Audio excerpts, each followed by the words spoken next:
আসলতে মই নিজেও আজিৰ এই কাৰ্যসূচীত আহি নিজকে ধন্য মানিছোঁ। আজি ডিজেবিলিটি ডেৰ লগত সংগতি ৰাখি আৰোহণ ফাউণ্ডেশ্যনে আয়োজন কৰা এই কাৰ্যসূচীত উপস্থিত ডক্টৰ দয়ানন্দ কুমাৰ দাস ডাঙৰীয়া, বলীন্দ্ৰ কুমাৰ দাস ডাঙৰীয়া, ডক্টৰ দয়ানন্দ পাঠক ডাঙৰীয়া, লগতে অন্যান্য অতিথিবৃন্দ আৰু এই অনুষ্ঠানটোৰ মূল গৰিধৰ্তা ডক্টৰ সীমা বৰা বাইদেউ, লগতে আৰোহণৰ সমূহ সদস্যসকল, আজি ইয়াত উপস্থিত অতি শ্ৰদ্ধাৰ অন্যান্য অতিথিবৃন্দ আৰু বিভিন্ন প্ৰান্তৰ পৰা অহা অতি শ্ৰদ্ধাৰ আজি শাৰীৰিকভাৱে অক্ষম লোকসকল, লগতে তেওঁলোকৰ পৰিয়ালবৰ্গ, মই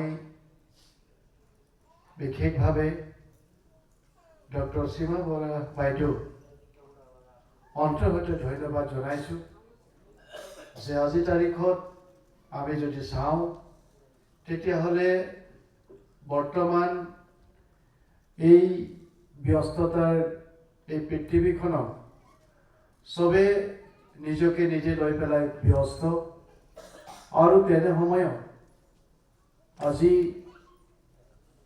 সীমা বাইদেৱে আৰোহণ দৰে এটা অনুষ্ঠানত জন্ম দি আৰু এই আৰোহণৰ জৰিয়তে বিশেষভাৱে ডিজেবিলিটি লোকসকলৰ কাৰণে, মহিলাসকলৰ উত্তৰণৰ কাৰণে তেওঁ অতি গুৰুত্বপূৰ্ণ দায়িত্ব গ্ৰহণ কৰি আজি সেইসকলক সহায়ৰ হাত আগবঢ়াবৰ কাৰণে আজি দীৰ্ঘদিন ধৰি তেওঁ প্ৰয়াস কৰিছে। আৰু মই সীমা বাইদেউৰ লগত পৰিচয় হোৱা বহু বেছি দিন হোৱা নাই যদিও মই বাইদেউৰ লগত ইতিমধ্যে বহু কথা আলোচনা কৰিছোঁ আৰু বাইদেউৰ অন্তৰখনক বুজি পাইছোঁ, বাইদেউৰ মনটোক বুজি পাইছোঁ যে তেওঁ সদায় লোকৰ বাবে কিবা এটা কৰাৰ এটা বহল মনৰ এগৰাকী বাইদেউ। তো গতিকে মই প্ৰথমে বাইদেউৰ কাৰণে এবাৰ জোৰদাৰ হাততালি বজাবৰ কাৰণে সকলোকে অনুৰোধ কৰিছোঁ। সঁচাকৈ যিসকল লোক আজি তেখেতসকলক আমন্ত্ৰণ কৰা হৈছে আৰু তেওঁলোকক সাহস দিবৰ কাৰণে, তেখেতসকলক প্ৰেৰণা যোগাবৰ কাৰণে, আৰু ইতিমধ্যে কেন্দ্ৰ চৰকাৰে হওক বা অসম চৰকাৰে হওক এখেতসকলৰ বিভিন্ন সহায় সহযোগিতাৰ বাবে বিভিন্ন আঁচনি লৈ আহিছে, কিন্তু এই আঁচনিসমূহো আমি আজিলৈকে প্ৰত্যেকটো পৰিয়ালৰ ঘৰলৈকে আমি লৈ যাব পৰা নাই। আজিও এনেধৰণৰ আঁচনিবিলাকৰ পৰা এনেধৰণৰ লোকসকল যথেষ্ট বঞ্চিত হৈ আছে। আৰু সেই সময়তে আৰোহণ দৰে এক সামাজিক অনুষ্ঠানে আজি বিভিন্ন প্ৰান্তৰ পৰা তেখেতসকলক চিনাক্ত কৰি তেখেতসকলৰ এনেধৰণৰ আজি প্ৰায় 100খনকৈ হুইল চেয়াৰ বিতৰণ কৰিছে, লগতে ব্লাইণ্ডসকলৰ কাৰণেও তেওঁলোকৰ যাৱতীয় সামগ্ৰী তেওঁলোকৰ কাৰণে যোগান ধৰিছে। আৰু ইয়াৰ প্ৰথম হয় এনে নহয়, ইয়াৰ আগতো এখেতসকলে এনেধৰণৰ সুন্দৰ অনুষ্ঠান আয়োজন কৰিছে। আৰু সেইকাৰণে মই পোনে তিনিচুকীয়াৰ পৰা মই আহিছোঁ আৰু এয়াৰপৰ্টৰ পৰা পোনে মই এই অনুষ্ঠানটোলৈ আহিছোঁ। আৰু লগতে আমাৰ নন্দিতা বাইদেউ যথেষ্ট ব্যস্ততাৰ মাজতো আহিছে আমাক ইয়াত উপস্থিত হৈ আজি ইয়াৰ অতিথিসকলক, আমাৰ যিসকল আজি ইয়াতে উপস্থিত আছে তেখেতসকলক উৎসাহিত কৰিবৰ কাৰণে তেওঁ চেষ্টা কৰিছে। আমাৰ ৰাজমন্ত্ৰী যোগন মোহন ডাঙৰীয়াও চেষ্টা কৰি আছে যে তেওঁ এতিয়াও ব্যস্ত হৈ আছে, তেওঁ ৰাজ্যপালৰ লগত এখন মিটিঙত ব্যস্ত আছে। তথাপিও তেওঁ কৈছে যে যিমান দূৰ পাৰে তেওঁ আহিবৰ কাৰণে এটা চেষ্টা কৰিব। মই বিশেষভাৱে আৰোহণৰ এই যি পদক্ষেপ মই ইয়াক সফলতাৰ বাবে মই ভগৱানৰ ওচৰত প্ৰাৰ্থনা কৰিছোঁ।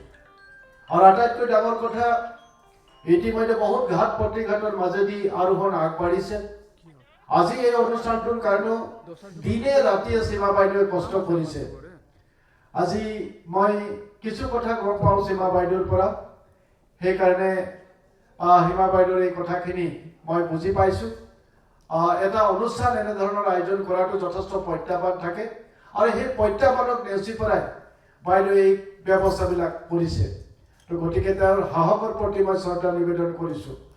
আৰু ইতিমধ্যে বাইদেৱে এই অনুষ্ঠানটোৰ জৰিয়তে এটা আৰু মহান কথা ঘোষণা কৰিছে যে তেওঁ এখন বিদ্যালয় খোলাৰ কথা তেওঁ কৈছে ইতিমধ্যে। লগতে তেওঁ এই অনুষ্ঠানটোক আৰু সফলভাৱে আগুৱাই লৈ যাবৰ বাবেও তেওঁ এখন মঞ্চই বুলি ক'ব পাৰি তেওঁ আৰম্ভ কৰিবৰ কাৰণে চেষ্টা কৰিছে। আৰু মই ব্যক্তিগত হিচাপে মই কওঁ আজি আপোনালোকৰ ওচৰতে যে এই ক্ষেত্ৰত মই সীমা বাইদেউৰ লগত প্ৰত্যেকটো খোজত আছোঁ। মই মোৰ ফালৰ পৰা যিখিনি পাৰোঁ মই প্ৰত্যেকটো খোজত মই সীমা বাইদেউক মই সহযোগিতা কৰিম।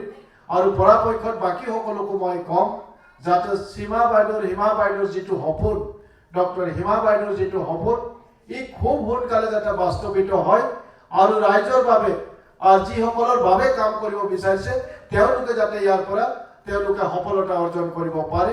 তাৰ কাৰণে মই প্ৰত্যেকটো খোজত মই তেখেতৰ লগত মই থাকি পেলাই মই সহযোগিতা কৰিম।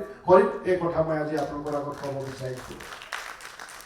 মই নিজেও চেষ্টা কৰিছোঁ যাতে আজি আমাৰ মাননীয় মুখ্যমন্ত্ৰী ডাঙৰীয়াও ইতিমধ্যে আপোনালোকে জানে ডিজিবিলিটি লোকসকলৰ কাৰণে পেঞ্চনৰ ব্যৱস্থাই কওক বা অন্যান্য মাজে সময়ে বিভিন্ন অনুষ্ঠানৰ জৰিয়তে তেখেতসকলক সহায় সহযোগিতাৰ কথাই কওক, তেওঁ যথেষ্ট চেষ্টা কৰিছে।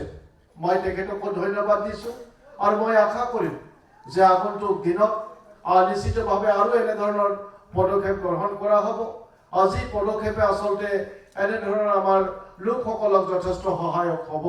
আমাৰ সকলোৰে কৰ্তব্য আছে নিশ্চিতভাৱে আজি এইসকল লোকৰ বাবে সঁচাকেই আমি যিদৰে জীৱনটো আমি অতিবাহিত কৰিছোঁ, কিন্তু তেখেতসকলৰ বাবে যথেষ্ট প্ৰত্যাহ্বান আছে তেওঁলোকৰ জীৱনত। তো গতিকে আমি যদি অকণমান সাহস দিওঁ, আমি যদি তেখেতসকলক অকণমান প্ৰেৰণা দিওঁ, তেখেতসকলে আমাৰ সাহস আৰু প্ৰেৰণাৰে তেওঁলোকে আৰু যথেষ্ট শক্তিশালীভাৱে তেওঁলোকে নিজৰ জীৱনটো আগুৱাই লৈ যাবৰ কাৰণে চেষ্টা কৰিব। সফলভাৱে তেওঁলোকে নিজৰ জীৱনটো আগুৱাই লৈ যাবৰ কাৰণে তেওঁলোকে সাহস পাব। আৰু মই ভাবোঁ যে ইতিমধ্যে মই দেখিছোঁ যে দুজনকৈ আমাৰ ভাইটিয়ে ইয়াত ইমান সুন্দৰভাৱে তেওঁলোকে গীত পৰিৱেশন কৰিছে। আৰু আজি আমি দেখিছোঁ যে বিশ্বৰ যদি আমি চাওঁ তেনেহ'লে এনেধৰণৰ বহু ব্যক্তি আছে, তেওঁলোকে উদাহৰণ দাঙি ধৰিছে যে এজন সুস্থ সবল ব্যক্তিয়ে যিটো কৰিব পৰা নাই, কিন্তু ডিজিবিলিটি লোক এজনে এইবিলাক কাম সফলভাৱে কৰি দেখুৱাবৰ কাৰণে সক্ষম হৈছে। আৰু এইকাৰণে সফল হৈছে যে তেওঁলোকে চেষ্টা কৰিছে আৰু তেওঁক কোনোবাই নহয় কোনোবা প্ৰেৰণা দিছে, তেওঁলোকক কোনোবাই নহয় কোনোবাই সাহস দিছে। যিটো আজি আমাৰ আৰোহণ ফাউণ্ডেশ্যনৰ জৰিয়তে ডক্টৰ হিমা বৰা আৰু তেখেতসকলৰ সংগীসকলে কৰিছে, সেই একেই কামে কোনোবা নহয় কোনোবাই কৰিছে, যাৰ কাৰণে তেওঁলোকে বিশ্ব জয় কৰিবৰ কাৰণে সক্ষম হৈছে। আমি দেখিছোঁ ক'ৰবাত তেওঁলোকে এথলেটিক্সত তেওঁলোকে যোগদান কৰিছে, ক'ৰবাত তেওঁলোকে বেলেগ কোনোবা খেলত তেওঁলোকে যোগদান কৰিছে, কোনোবাই পৰ্বত আৰোহণত যোগদান কৰিছে। আপোনালোকে ভাবক, কাৰোবাৰ এটা ভৰি নাই কিন্তু তেওঁ এভাৰেষ্ট জয় কৰিবৰ কাৰণে সক্ষম হৈছে।